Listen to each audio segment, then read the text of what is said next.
Selamat sore, saudara-saudara. Dalam heningnya rumah Bapak Gunida dan Ibu Erlina Lumba yang menjadi tempat saya homestay di akhir sebelum saya kembali ke Bandung pada tanggal 8. Saya menyempatkan untuk mengisi program 30 menit ini dengan menyampaikan ujian, doa, ajakan, dan rema yang memang Tuhan berikan di dalam diri kita, yang boleh kita sampaikan di dalam channel Daniel Toga Maringan Sinan. Sobat-sobat, kali ini saya memilih tema Kota Waktu Tahu Maju. Kota Waktu Tahu Maju. Sesungguhnya tempat ini, minta maaf karena di luar hujan dan sudah sekitar 1 jam hujan, dan karena tidak ada plafon semua seng, jadi suara pasti menjadi terekam juga, suara hujan. Tetapi saya ingin membuktikan bahwa suara kita bisa lebih besar dari hujan. Karena itu saya akan memulai acara ini dan rindu bahwa kita memanfaatkan fokus tema Kota Waktu Tahu Maju sehingga kita lebih memiliki rema yang dari Tuhan, yang membuat hati kita berkobar-kobar membangun desa Waktu Tahu ini. Sejak hari Jumat lalu, sekarang hari Selasa, baru beberapa hari, pelantikan Ibu Bupati, dan kita makin dinamis, kreatif, jemput bola, mewujudkan berbagai hal yang memang dapat kita lakukan. Seiring dengan itu tentu kita berharap kemuliaan Tuhan, pendampingan Tuhan. Karena itu senantiasa lagu-lagu penyembahan, lagu-lagu yang mengundang kemuliaan Tuhan saya akan tampilkan dalam program setengah jam. Mari kita dengar ini.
Ya, saudara-saudara, kurindukan selalu kasih-Mu.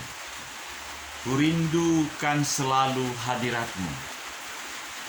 Kasih Tuhan yang membuat kita menjadi manusia-manusia pilihan. Bahkan dengan tegas dikatakan, bukan kamu yang memilih aku, tetapi akulah, kata Tuhan. Kata Yeshua HaMashiach, kata Yesus Kristus Tuhan, yang memilih kamu. Jadi, kita adalah orang yang mempunyai kompetensi diri, yang mempunyai percaya diri dan kemauan yang bersungguh-sungguh, determinasi diri, efikasi diri, dan berbagai sikap hidup yang membuat kita sangat unggul, saudara-saudara. Di dalam kesempatan ini, saya memilih tema Kota Waktu Tahu Maju. Desa ini dengan 7 ya, artinya ada berapa sungai, ada berapa peluang-peluang yang ada di tempat ini.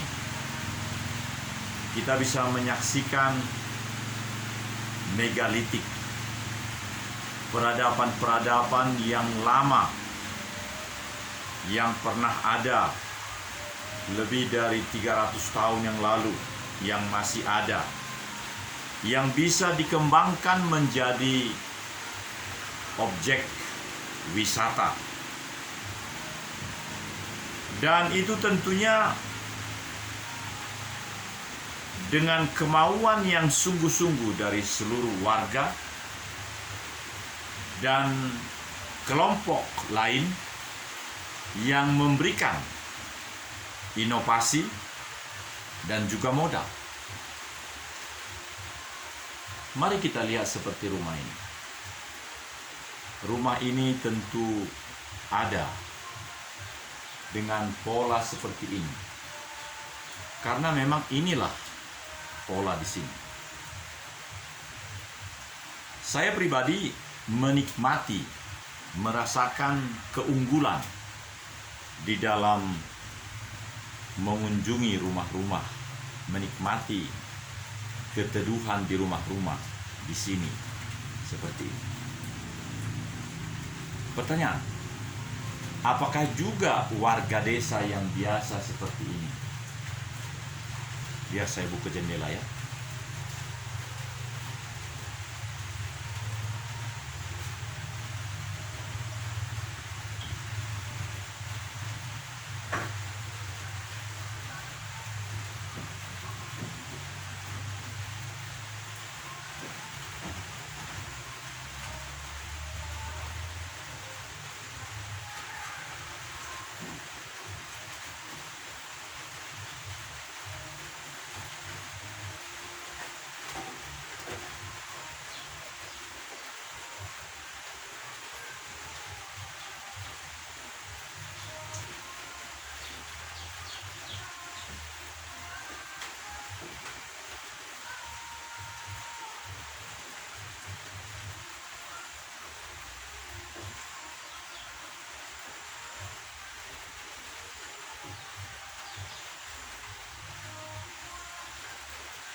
Ya, saudaraku, terasa beda. Ada cerah, ada terang dari sana, jadi pencahayaan lebih baik. Terasa kerinduan kita untuk mempunyai variasi alternatif lain, perbedaan yang membuat kita makin berglori dalam kehidupan ini.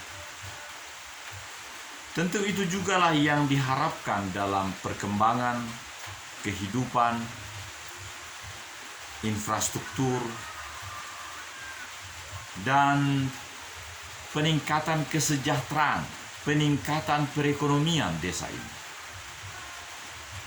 Bagi mereka-mereka yang sudah menjadi ASN, seperti pegawai kecamatan, puskesmas, tentu mereka akan ada dukungan dari take home pay yang mereka dapat. Dan yang lain seperti petani tentu melalui hasil pertanian itu. Jadi pemikiran tentang bagaimana meningkatkan, mengefisienkan kehidupan sebagai petani di rumah pun boleh sedemikian rupa menjadi apotik hidup, menjadi supply sayur-sayur yang akan dinikmati di rumah itu. Jadi tidak perlu membeli di pasar atau di toko. Saya melihat kawan-kawan kita yang di daerah transmigrasi, justru seluruh lahan itu menjadi tempat sayur untuk di dapur. Dan ini sangat membuat kita menjadi pribadi-pribadi yang maju, saudaraku. Ini yang luar biasa. Ini yang sedang kita kembangkan. Saya menemukan dan belajar bagaimana membuat bunga anggrek hutan lebih cepat berbunga. Ternyata ada yang saya pelajari dari rekan-rekan yang memang cinta anggrek. Ini dia.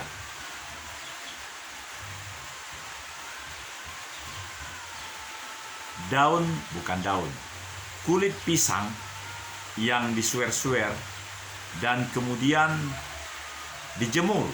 Setelah dijemur menjadi kering,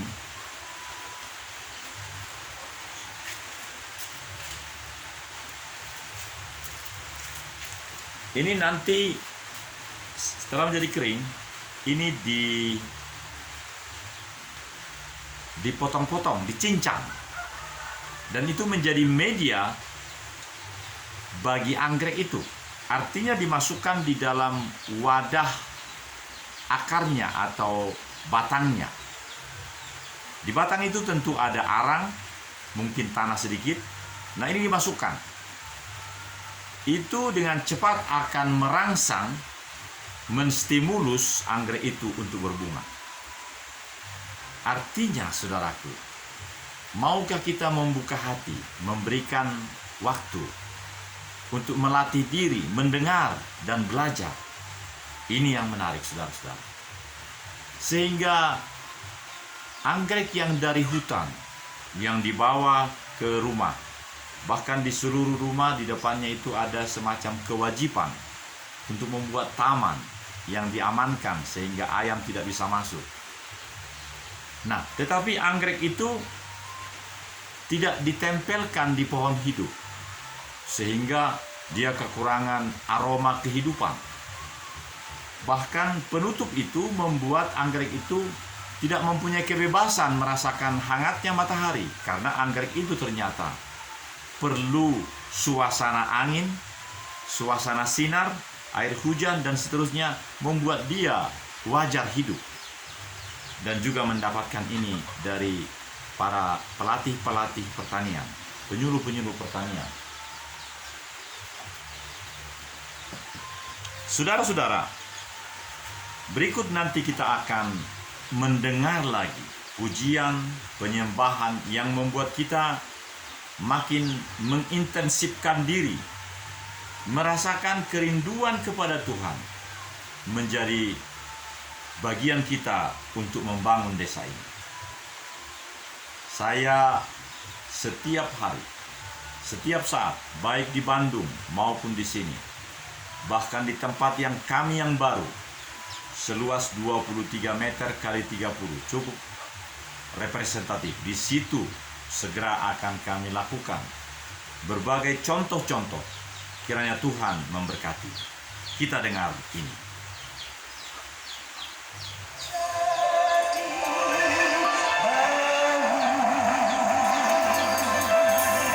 Kita jadi baru, tetapi ini lagu yang berikutnya.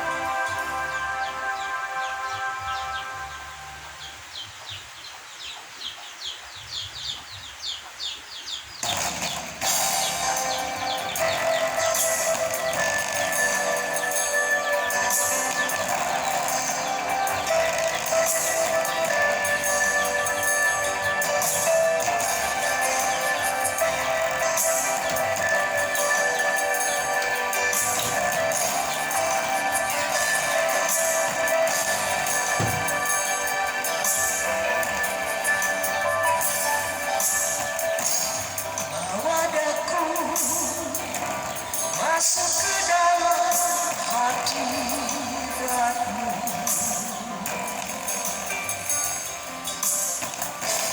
bawa daku menikmati keagunganmu.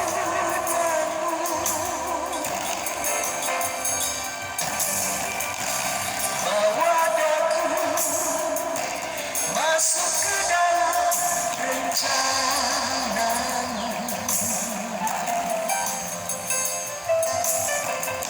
Sebab ku rindu selalu menyenangkan hatimu.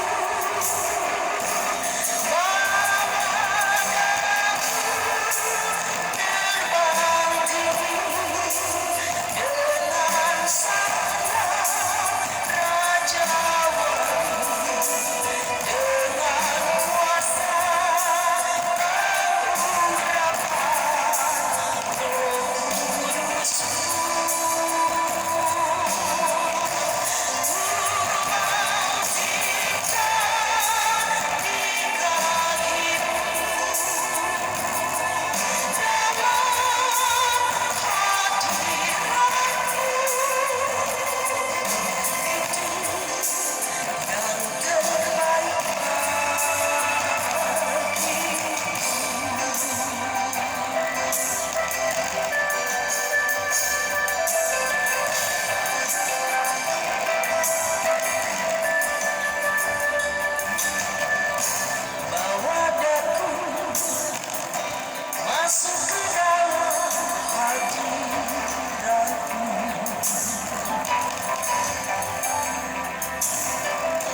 Ya, saudara, yang terbaik bagiku, yang terbaik bagi kita adalah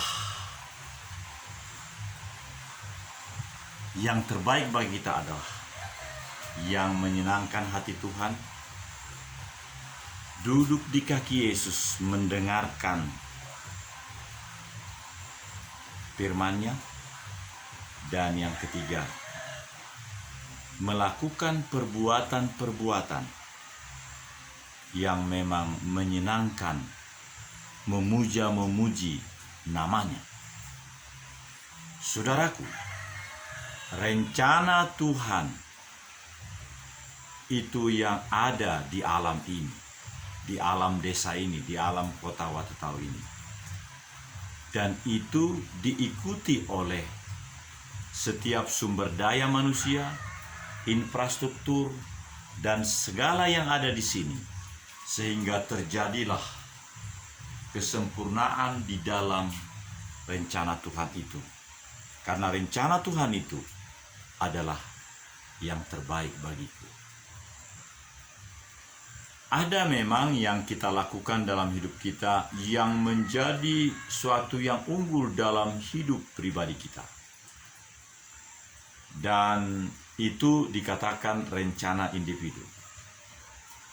Namun, ingatkah saudara, ingatkah kita masing-masing, bahwa kita adalah individu sekaligus sosial.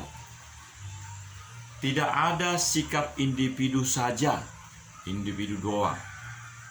Bersama-sama, individu sekaligus sosial. Artinya, seseorang yang menjadi sukses dalam hidupnya, melekat di dalamnya dampak daripada kesuksesan pribadi itu kepada sekelilingnya.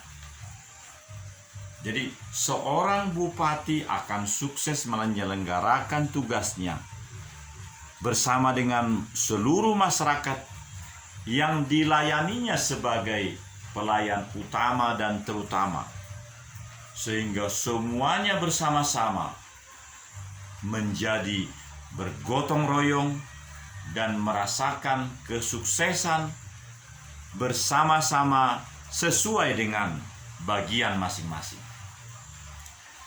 Itu yang dikatakan oleh firman Tuhan. Ketika jemaat yang mula-mula itu, ada jemaat yang membawa hasil penjualan kebunnya, hartanya, yang dibawa di kaki rasul-rasul, dipersembahkan untuk Tuhan, dan itu dipakai untuk menyenangkan hati Tuhan. Ketika itu terjadi, saudaraku, maka Tuhan dengan kerelaan hatinya menyelenggarakan segala pelayanan di semesta ini, sehingga grand design strategi dari pihak Tuhan terjadi secara nyata dalam kehidupan manusia. Maka kita terpanggil, saudara-saudara, untuk menjadi pribadi-pribadi yang maju dalam hal seperti Yohanes 15 ayat 16, menyadari keterpilihan kita sebagai umat yang lebih daripada pemenang. Firman Tuhan berkata, bukan kamu yang memilih aku, kata Tuhan, tetapi akulah yang memilih kamu, dan aku sudah menetapkan kamu supaya kamu pergi dan berbuah, dan buahmu itu tetap, agar apapun yang kamu minta kepada Bapa dalam namaku, dalam nama Tuhan Yesus Kristus, kamu dapat menerimanya. Sesungguhnya ada rencana Tuhan yang boleh terjadi dalam kehidupan kita kalau kita bersungguh-sungguh menjadi pribadi yang maju untuk meraih itu. Itu sebabnya dikatakan, apa saja yang kamu minta kepada Bapa di dalam namaku, you may give. Kamu may, bisa mendapat, bukan have to. Jadi segala yang ada dalam potensi kita, potensi pribadi kita, harus digunakan, diefisienkan, dilatih, dan menjadi berhasil. Disitulah berkat Tuhan. Di manakah lahan, di manakah pelatihan diri kita yang kita dapatkan, yang memberikan pelayanan kita lebih bermanfaat di dalam hidup ini. Itu saudara-saudara. Tanpa itu, maka sesungguhnya kita boleh hanya menjadi penggembira, tidak mempunyai produktivitas apa-apa, bahkan kita hanya menjadi konsumtif. Saya ingat saudara, uang pensiun pun ada yang disebut dengan pensiunan produktif dan pensiunan konsumtif. Kalau pensiunan produktif, dia bisa diberikan suatu plafon kredit yang besar dan bisa dipertanggungjawabkan pengembaliannya. Tapi kalau dianggap pensiunan itu adalah konsumtif, hanya kecil, karena dianggap oleh pihak perbankan tidak memberikan nilai tambah, value added kepada masyarakat. Mari kita berdoa. Tuhan, dalam 2 menit berikut ini kami sungguh bersyukur kepadamu karena Engkau telah berbicara kepada kami. Jadikan desa Watu Tau Maju, kota Watu Tau Maju ini menjadi inspiratif bagi kami seluruhnya. Haleluya. Amin. Saudara, ini program 30 menit yang dibuat hari Selasa, tanggal 2 Maret 2021. Shalom, Tuhan memberkati. Tuhan mau, Yesus Hamasya mau. Saya Daniel Togar Maringan Sinaga maju, engkau Insinyur Hopni Kabo maju, Ibu Perna Mary Gladys Ingkiriwang Bupati kita maju, Bapak Yasin Wakil Bupati maju, semua kita maju, Indonesia maju, selamanya kita maju dalam kehidupan ini. Shalom.